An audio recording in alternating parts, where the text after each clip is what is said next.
गुरुर्ब्रह्मा गुरुर्विष्णुर् गुरुर्ब्रह्मा गुरुर्विष्णुर् गुरुर्देवो महेश्वरः गुरुर्देवो महेश्वरः गुरुसाक्षात् परब्रह्म गुरुर्साक्षात् परब्रह्म तस्मै श्री गुरवे नमः तस्मै श्री गुरवे नमः।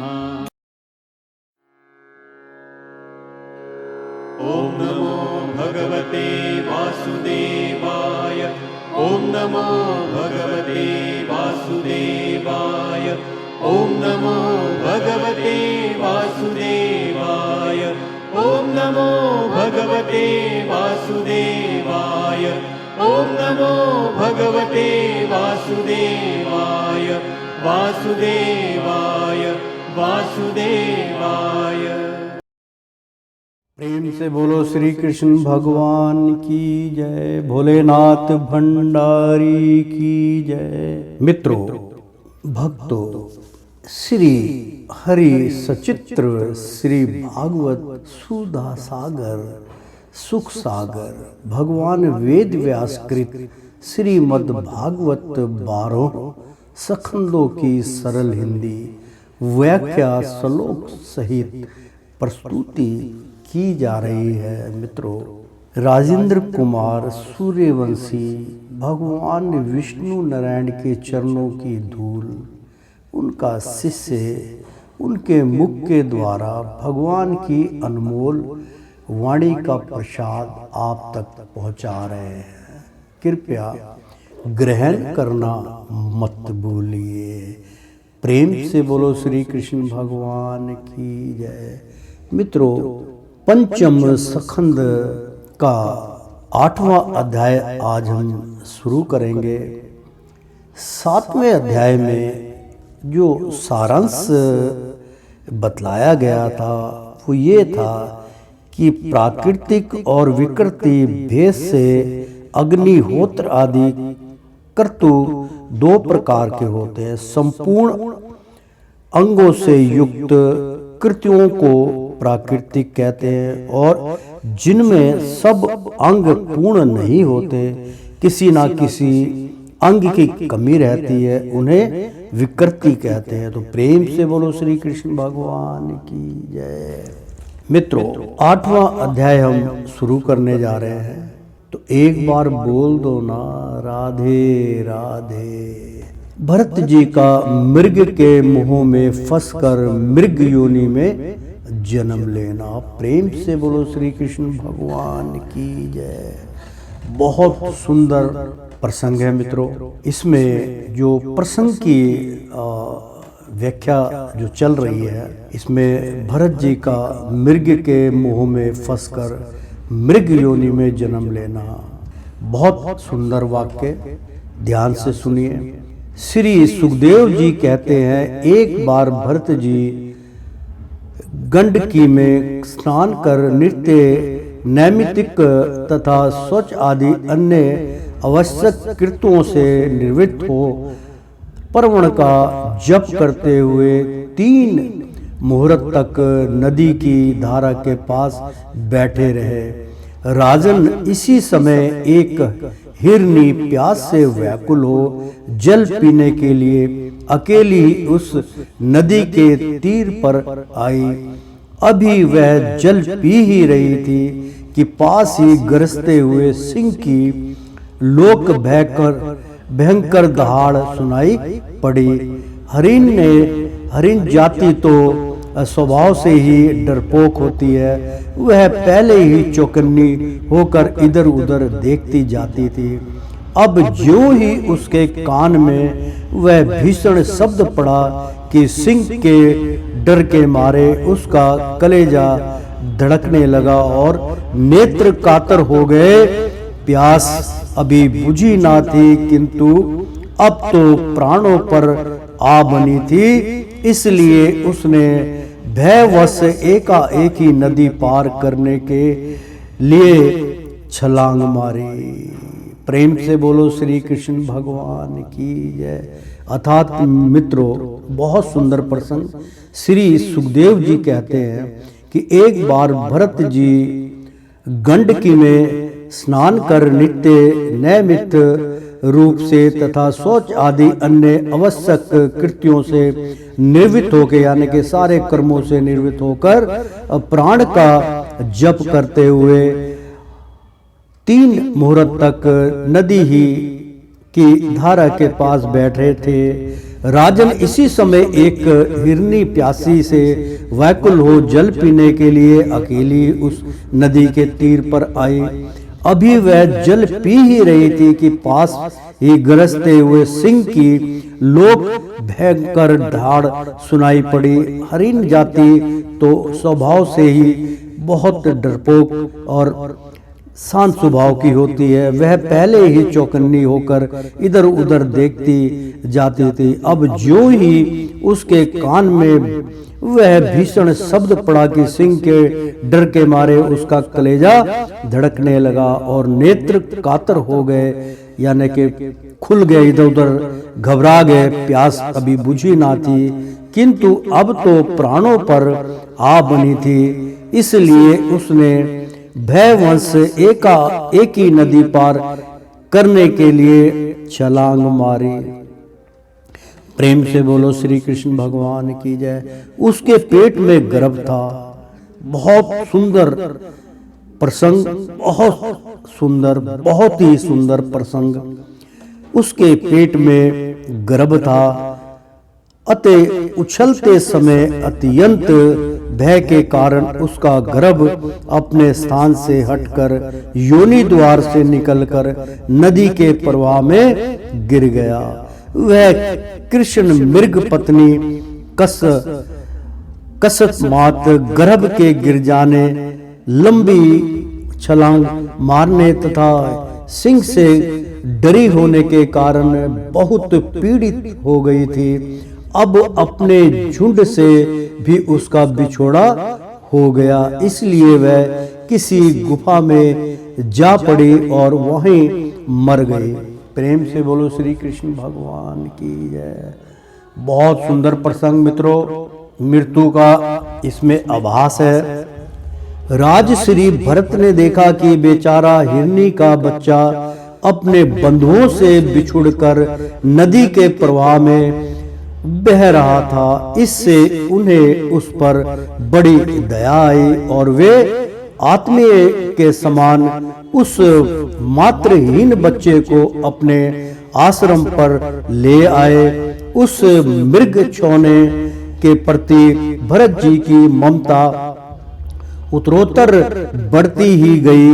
वे नित्य उसके खाने पीने का प्रबंध करने, व्याघ्र आदि से बचाने, लाड लड़ाने और पुचकारने ने आदि की चिंता में ही डूबे रहने लगे। कुछ ही दिनों में उनके यम नियम और भगवत पूजा आदि आवश्यक कृत्य एक एक करके छूटने लगे और अंत में सभी छूट गए। उन्हें ऐसा विचार रहने लगा, अहो कैसी खेद की बात है, इस बेचारे दीन मृग छोनों को काल चक्र के वेग ने अपने झुंड सुहद और बंधुओं से दूर करके मेरी शरण में पहुंचा दिया है। यह मुझे ही अपना माता पिता, भाई बंधु और युद्ध के साथी संगी समझता है। इससे मेरा सेवा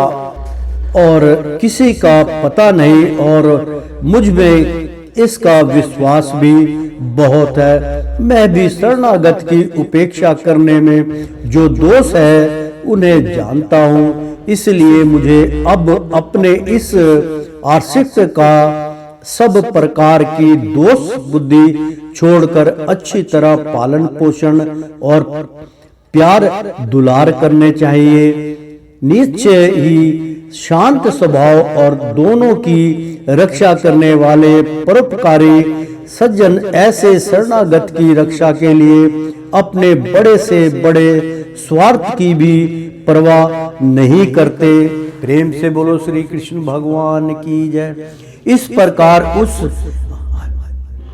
हरिण के बच्चे में आसक्ति बढ़ जाने से बैठते, सोते, टहलते, ठहरते और भोजन करते समय भी उनका चित्त उसके अस्थिर पास में बंधा रहता था। जब उन्हें कुछ पुष्प, समीधा, पत्र और फल फूल आदि लाने होते तो भेड़ियों और कुत्तों के भय से उसे वे साथ लेकर ही वन में जाते। मार्ग में जहां तहां कोमल घास आदि को देखकर मुग्ध भाव से वह हरिण सवक अटक जाता तो वे अत्यंत प्रेम पूर्ण हृदय से दयावंश उसे अपने कंधे पर चढ़ा लेते। इसी प्रकार कभी गोद में लेकर और कभी छाती से लगाकर उसका दुलार करने में भी उन्हें बड़ा सुख मिलता। नित्य नैभित्तिक कर्मों को करते समय भी राजेश्वर भरत बीच बीच में उठ कर उस मृग बालक को देखते और जब उस पर उनकी दृष्टि पड़ती तभी उनके चित्त को शांति मिलती थी। उस समय उसके लिए मंगल कामना करते हुए वे कहने लगते, बेटा तेरा सर्वत्र कल्याण हो। प्रेम से बोलो श्री हरि नारायण की जय। तो कभी यदि वह दिखाई ना देता तो जिसका धन लुट गया हो उस दीन मनुष्य के समान उनका चित्त अत्यंत उद्रगन हो जाता और फिर वे उस हरणी के बच्चे के विरह से व्याकुल एवं संतप्त हो करुणावश अत्यंत उत्कंठ एवं मोहाविष्ट हो जाते तथा शोक मगन होकर इस प्रकार कहने लगते, अहो क्या कहा जाए, क्या वह मार्तहीन दीन मृग शावक दृष्ट भैलियों की सी बुद्धि वाले मुझ पुण्यहीन अनारे का विश्वास करके और मुझे अपना मानकर मेरे किए हुए अपराधों को सत्पुरुषों के समान भूलकर फिर लौट आएगा। अर्थात मित्रों, बहुत सुंदर प्रसंग उच्चारण। कभी यदि वह दिखाई ना देता, यानी कि राजा मोह बंधन में फंस गए, भक्ति विलीन हो गई, जो कार्य संपूर्ण थे वो भी अधूरे हो गए। तो कभी यदि वह दिखाई ना देता तो जिसका धन लुट गया हो, यानी कि जिसका सब कुछ लुट गया हो, उस दिन मनुष्य के समान उनका चित्त अत्यंत उद्रगन हो जाता। यानी कि अगर वो बच्चे को नहीं देख पाता था तो उसका मन, जैसे उसका बहुत सा धन लुट गया, उसका चित्त अत्यंत उद्रगीन मतलब बहुत उदास हो जाता और फिर वे उस हिरनी के बच्चे के विरह से, यानी कि बहुत उसके गम से, उसकी सोच विचार से विरह अंदर उत्पन्न करके व्याकुल, बहुत व्याकुल हो जाते थे, दुखी हो जाते थे एवं संतपत, यानी कि उनकी शांत शक्ति जो थी वो भी इधर उधर हो जाती थी। करुणा वर्ष, और वो बहुत करुणा वश यानी कि दया के वश में अत्यंत उत्कटित, यानी कि अत्यंत उत्कटित मतलब बहुत कठिनता में फंस जाते थे, बहुत उदास हो जाते थे, मोहविष्ट यानी कि इतना उसके प्रति मोह हो जाते तथा शोक मगन यानी कि उनके शोक में होकर इस प्रकार कहने लगते, अहो क्या कहा जाए, क्या वह मर्तहीन यानी कि वो क्या मृत्यु को प्राप्त हो जाएगा, मृतहीन दीन मृगा शावक यानी कि वो बहुत दुखी मृग शावक दुष्ट बहलियों की सी बुद्धि वाले मुझे पूर्णहीन अनारे का विश्वास करके और मुझे अपना मानकर मेरे किए हुए अपराधों को सत्पुरुषों के समान भूलकर फिर लौट आएगा। यानी कि वो कहने लगा, जिस मोह माया में, जिस बच्चे के उसमें मैं मोह शक्ति में फंसा, क्या मैंने जो कुछ खो दिया मोह माया में, क्या वो फिर भूले से मेरे पास से लौट कर आएगा, यानी कि जो सत्य पुरुष होते उनके समान मेरे पास आएगा। तो प्रेम से बोलो श्री कृष्ण भगवान की जय। तो तो क्या मैं उसे फिर इस आश्रम के आवन में भगवान की कृपा से सुरक्षित रहकर निर्विघ्न हरी हरी दूबे चरते देखूंगा? ऐसा ना हो कि कोई भेड़िया कुत्ता गोल बांधकर विचरने वाले शुक्र आदि अथवा अकेले घूमने वाले व्याघ्र आदि की उसे खा जाए। यानी कि ऐसे विचार उसके उत्पन्न होते थे जब वो कि मैं इसको छोड़ दूंगा तो उसके बाद जो विचार उत्पन्न होंगे उसमें राजा जो थे भरत वो खो गए। तो वो ये सोचने लगे और अरे संपूर्ण जगत की कुशल के लिए प्रकट होने वाले वेद त्रय रूप भगवान सूर्य अस्त होना चाहते हैं, किंतु अभी तक वह मृगी की घोरहर लौटकर नहीं आई। क्या वह हरिण राजकुमार मुझे पुण्यहीन के पास आकर अपनी भांति भांति की मृग शावक को चिंतित मनोवर एवं दर्शनीय कीड़ाओं से अपने स्वरजनों का शोक दूर करते हुए मुझे आनंदित करेगा? आओ, जब कभी मैं पढ़ने कोप से खेल में झूठ मूठ समाधि के बहाने आंखें मूंद कर बैठ जाता, तब वह चकित चित्त से मेरे पास आकर जल बिंदु के समान कोमल और नन्हे नन्हे सींगों की नोक से किस प्रकार मेरे अंगों को खुजलाने लगता था। मैं कभी कुशों पर हवन सामग्री रख देता और वह उन्हें दांतों से खींचकर अपवित्र कर देता, तो मेरे डांटने और डपटने पर वह अत्यंत भयभीत होकर उसी समय सारी उछल कूद छोड़ देता और ऋषि कुमारों के समान अपनी समस्त इंद्रियों को रोककर चुपचाप बैठ जाता था। प्रेम से बोलो श्री कृष्ण भगवान की जय। ये प्रेम और मोह दोनों की वो भरत भक्त जो थे वो व्याख्या कर रहे हैं कि मेरे अंदर चित्त में क्या क्या गुणगान हो रहा है, मैं दूर दृष्टि से उसको देख रहा हूँ और दुख उससे व्यतीत कर रहा हूँ। तो फिर पृथ्वी पर उस मृग शावक के खुर के चिन्ह देखकर कहने लगते, ओह, इस तपस्वनी धरती ने ऐसा कौन सा तप किया है जो उस अति विनीत कृष्ण सार किशोर के छोटे छोटे सुंदर मुखकारी और सुमोकल सुकोमल खुरों वाले चरणों के चिन्हों से मुझे, जो मैं अपना मृग धन लूट जाने अत्यंत व्याकुल और दीन हो रहा हूँ, उस दिव्य की प्राप्ति का मार्ग दिखाई नहीं दे रहा है और स्वयं अपने शरीर को भी सर्वत्र उन पद चिन्हों से विभूत कर स्वर्ग और अपवर्ग के इच्छुक दिग्गजों के लिए यज्ञ स्थल बना रही है। चंद्रमा में मृग का सा श्याम चिन्ह देख उसे अपना ही मृग मानकर कहने लगते, आहो, जिसकी माता सिंह के भय से मर गई थी, आज वही मृग शिशु अपने आश्रम से बिछुड़ गया है। अतः उसे अनाथ देखकर क्या ये दीन वत्सल भगवान नक्षत्रनाथ दयावंश उनकी रक्षा कर रहे हैं? फिर उसकी शीतल किरणों से आहादित होकर कहने लगते, अथवा अपने पुत्रों के वियोग रूप दावन नल की विषम ज्वाला से हृदय कमल दग हो जाने के कारण मैंने एक मृग बालक का सहारा लिया था। अब उसके चले जाने से फिर मेरा हृदय जलने लगा है, इसलिए ये अपनी शीतल शांत स्नेह पूर्ण और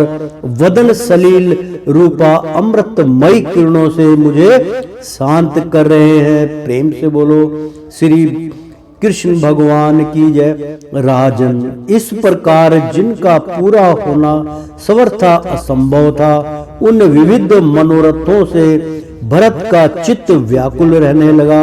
अपने मृग शावक के रूप में प्रतीत होने वाले पारबंध कर्म के कारण तपस्वी भरत जी भागवत धारा धन रूप कर्म एवं योग अनुष्ठान से चतुर्थ हो गए। च्युत हो गए, नहीं तो जिन्होंने मोक्ष मार्ग से साक्षात विग्रह रूप समझकर अपने ही हृदय से उत्पन्न दुष्यज पुत्र आदि को भी त्याग दिया था, उन्हीं की अन्य जाति हरणी शिशु में ऐसी आसक्ति कैसे हो सकती थी। इस प्रकार राजश्री भरत विद्रोह के वशीभूत होकर योग साधन से भ्रष्ट हो गए और उस मृग छोने के पालन पोषण और लाड प्यार में ही लगे रहकर आत्म स्वरूप को भूल गए। इसी समय जिसका टालना अत्यंत कठिन है, वह प्रबल वेगशाली कराल काल चूहे के बिल में जैसे सर्प घुस आए, उसी प्रकार उनके सिर पर चढ़ आया। उस समय भी वह हरिणा शावक उसके पास बैठा पुत्र के समान शोकातुर हो रहा था।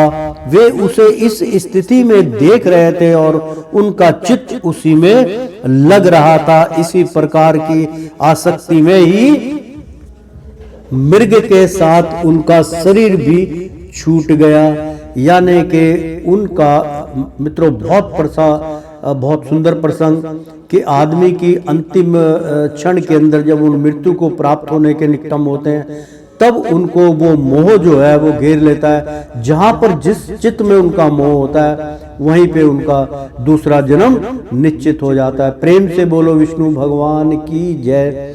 तो मृग के साथ उनका शरीर भी छूट गया। तदंतर उन्हें अंतरकाल की भावना के अनुसार अन्य साधारण पुरुष के समान मृग शरीर की ही मिला।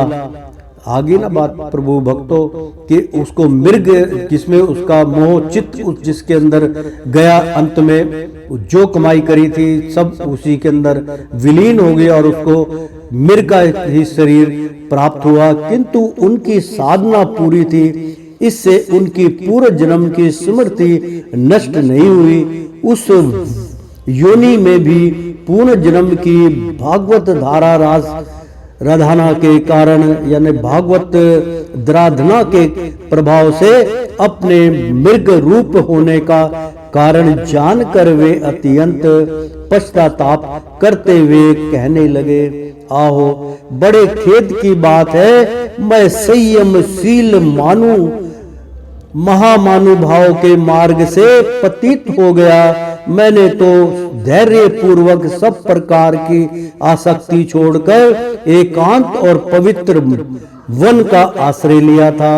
वहां रहकर जिस चित्त को मैंने स्वर भूत आत्मा श्री वासुदेव में नियंत्रण नहीं के गुणों का श्रवण मनन और संगीत कीर्तन करके तथा प्रत्येक पाल को उन्हीं की आराधना और स्मरण आदि से सफल करके स्थिर भाव से पूर्णतः लगा दिया था, मुझ अज्ञानी का वही मन अकस्मात एक नन्हे से हरिण शिशु के पीछे अपने लक्ष्य से चयुक्त हो गया। प्रेम से बोलो विष्णु भगवान की जय। इस प्रकार मृग बने हुए राजश्री भरत के हृदय में जो वैराग्य भावना जागृत हुई, उसे छिपाए रखकर उन्होंने अपनी माता मृगी को त्याग दिया और अपनी जन्मभूमि कालेश्वर पर्वत से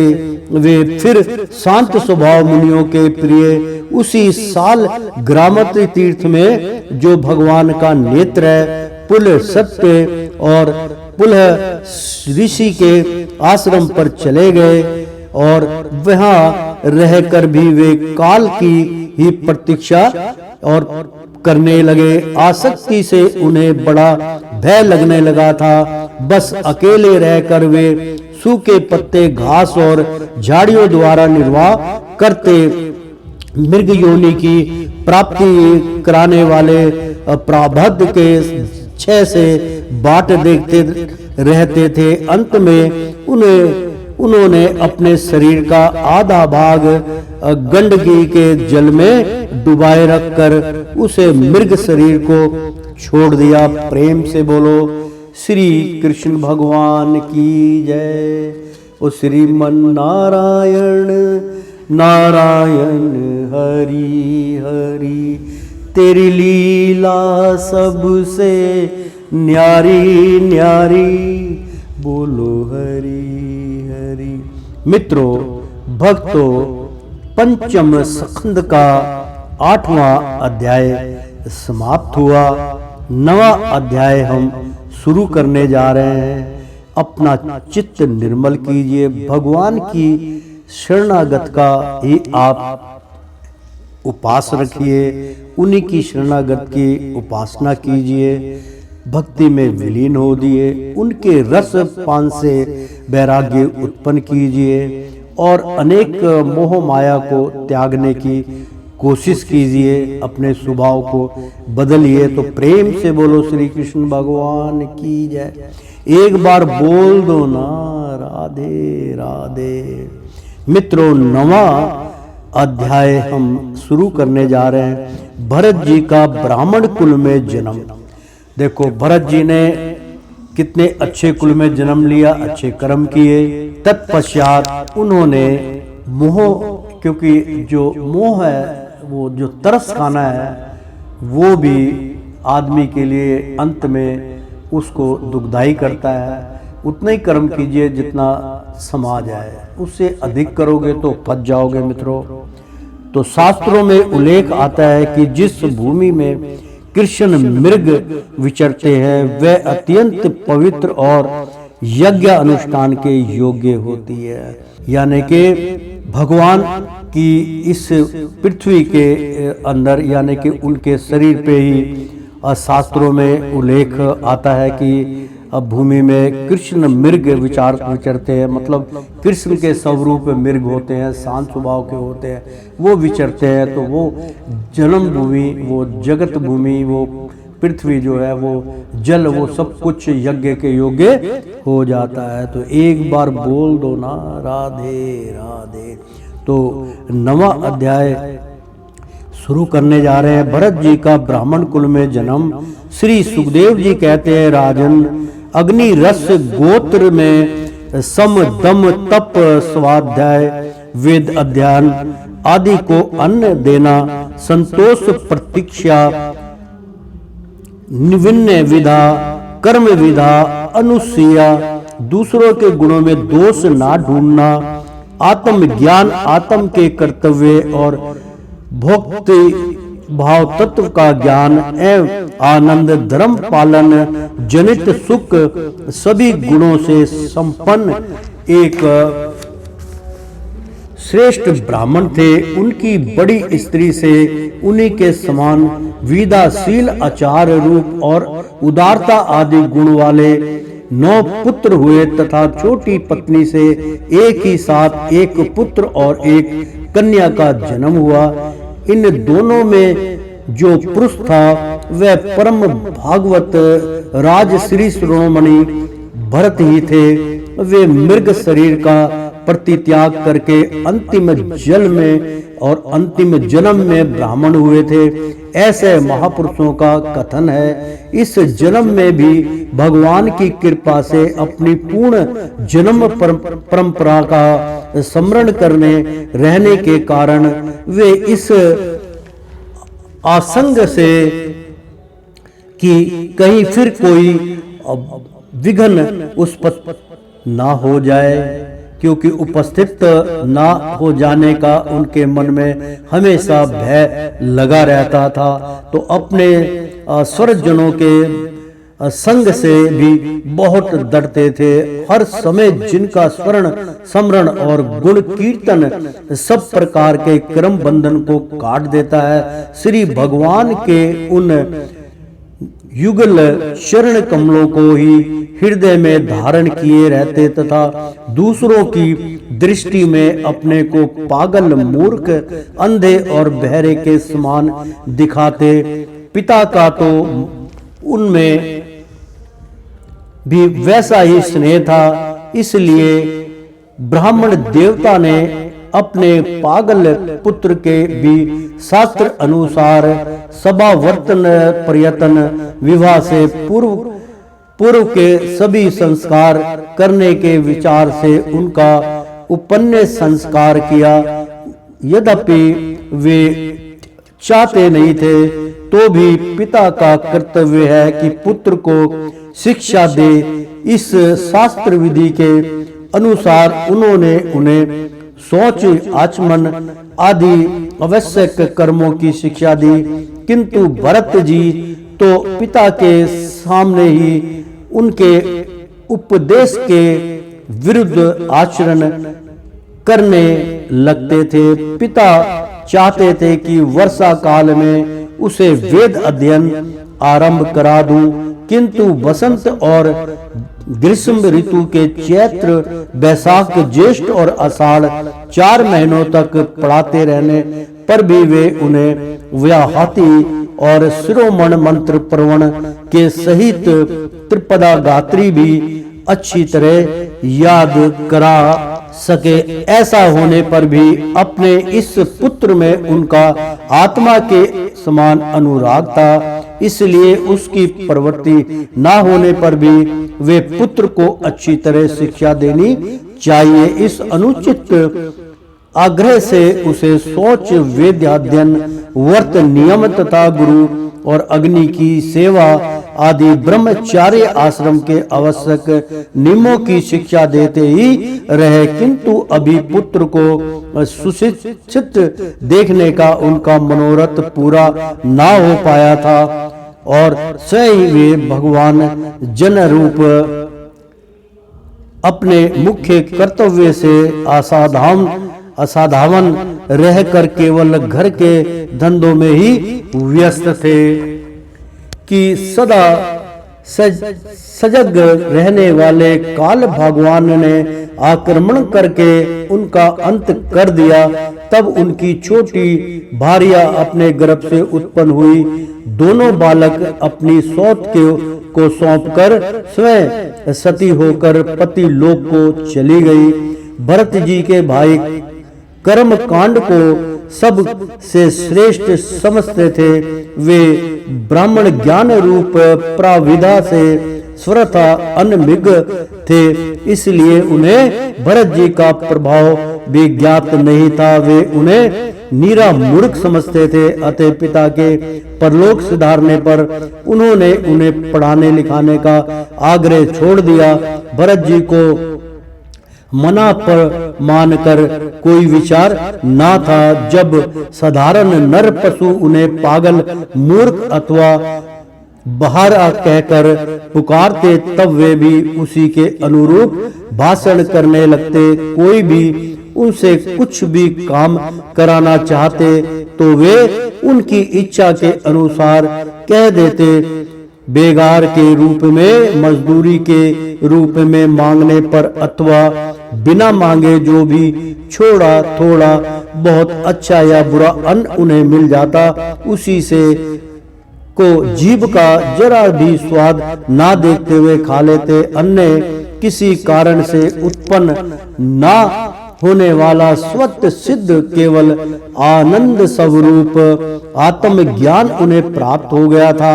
इसलिए शीत्रोगण मानव मना, अपमान आदि इन द्वेषों से होने वाले दुख दुखादों में उन्हें देहाभिमान की स्फूर्ति नहीं होती थी। वे सर्दी, गर्मी, वर्षा और आंधी के समय सांड के समान नंगे पड़े रहते थे। उनके सभी अंग हृष्ट पुष्ट एवं गठे हुए थे।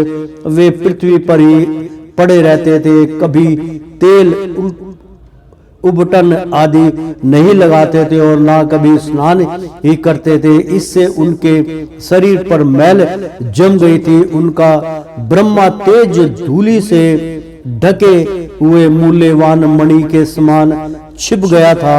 वे अपनी कमर में एक मौला कुचेला कपड़ा लपेटे रहते थे। उनका यज्ञोपवीत भी बहुत ही मैला हो गया था। इसलिए अज्ञानी जनता यह कोई दिव्य है, कोई अधम ब्राह्मण है, ऐसा कहकर उसका तिरस्कार कर दिया करते थे। किंतु वे उसका कोई विचार ना करके स्वच्छंद विचरते थे।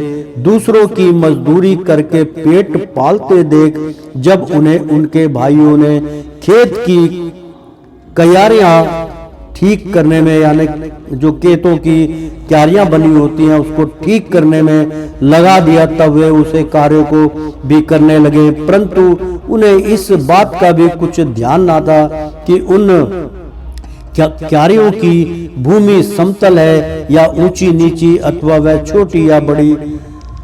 उनके भाई उन्हें चावल की कनी, खली, भूसी, भुने हुए उड़द अथवा बर्तनों में लगी हुई जले अन्न की खुरचन जो कुछ भी दे देते उसी को वे अमृत के समान खा लेते थे। किसी समय डाकुओं के सरदार ने, जिसके समांत शूद्र जाति के थे, पुत्र की कामना से भद्रकालीन को मनुष्य की बलि देने का संकल्प किया। उसने जो पुरुष पशु बलि देने के लिए पकड़ा मंगाया था वह देववश उसके फंदे से निकलकर भाग गया। उसे ढूंढने के लिए उनके सेवक चारों ओर दौड़े, किंतु अंधेरी रात में आधी रात के समय कहीं उसका पता ना लगा। इसी समय देवयोग से अकस्मात उनकी दृष्टि इन अग्निरस गोत्रीय ब्राह्मण कुमार पर पड़ी, जो विशासन से बैठे हुए मृग, वरा आदि जीवों से खेतों की रखवाली कर रहे थे। उन्होंने देखा कि यह पशु तो बहुत बड़े अच्छे लक्षणों वाला है, इससे हमारे स्वामी का कार्य अवश्य सिद्ध हो जाएगा। यह सोचकर उनको उनका सुख आनंद से खिल उठा और वे उन्हें रस्सियों से बांधकर चंडिका के मंदिर में ले आए। प्रेम से बोलो चंडी महारानी की जय।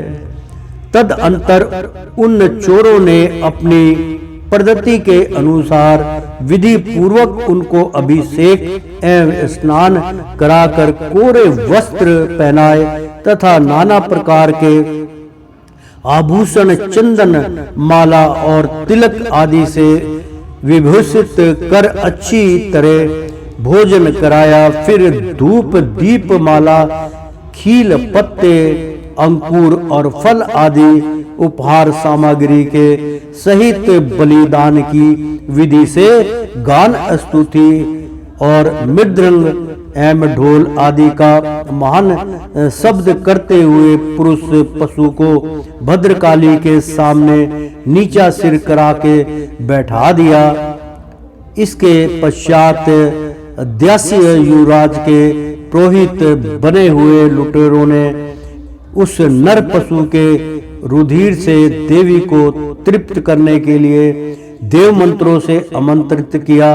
अभिमंत्रित करने का एक तीक्ष्ण खंडक उठाया, जो खंडक होता है जिससे भेंट दी जाती है, उठाया। चोर स्वभाव से तो रजोगुणी तमोगुणी थे ही, धन के मद से उनका चित्त और भी उन्मत्त हो गया था। हिंसा में भी उनकी स्वाभाविक रुचि थी।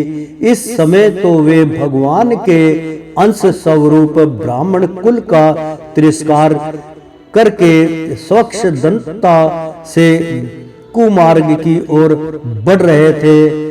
आपत्ति काल में भी जिस हिंसा का अनुमोदन किया गया है उसमें भी ब्राह्मण वध का सर्वथा निषेध है, तो भी वे साक्षात ब्राह्मण भाव को प्राप्त हुए वैरहीन तथा समस्त प्राणियों के सुहद एक ब्रह्मा ऋषि कुमार की बलि देने चाहते थे। यह भयंकर कुक्रम देखकर देवी भद्रकाली के शरीर में अति दुख से बहाते तेज से दहा होने लगा और वे एकाएक मूर्ति को फोड़कर प्रकट हो गई। प्रेम से बोलो भद्रकाली देवी की जय। क्रोध के कारण उनकी फोड़कर, यानी कि इतनी क्रोधित हो गई कि भद्रकाली के शरीर में अति दुख से बहाते तेज से दह दाह होने लगा और वे एकाएक मूर्ति को फोड़कर प्रकट हो गई। अत्यंत असहनशीलता और क्रोध के कारण उनकी भौहें चढ़ी हुई थी तथा कराल दाढ़ों और चढ़ी हुई लाल आंखों के कारण उनका चेहरा बड़ा भयानक जान पड़ता था। उनके उस विकराल वेश को देखकर ऐसे जान पड़ता था मानो वे इस संसार का संहार कर डालेंगी। उन्होंने क्रोध से तड़प कर बड़ा भीषण अट्टहास किया और उछलकर उस अभिमंत्रित खंडक से ही उन सारे पापियों का सिर उड़ा दिए और अपने गणों के सहित उनके गले से बहता हुआ गरम गरम रुधिर रूप आसव पीकर अति उन्मत्त हो ऊंचे स्वर से गाती और नाचती उन सिरों की ही गेंद बनाकर खेलने लगी। सच है, महापुरुषों के प्रति किया हुआ आत्मचार रूप अपराध यानी कि अत्याचार रूप अपराध इसी प्रकार ज्यों का त्यों अपने ही ऊपर पड़ता है। परीक्षित, जिनकी देहा विभिमान रूप सुदृढ़ हृदय ग्रंथि छूट गई है, जो समस्त प्राणियों के सुहृद एवं आत्मा तथा वैरहीन है। प्रेम से बोलो श्री कृष्ण भगवान की जय।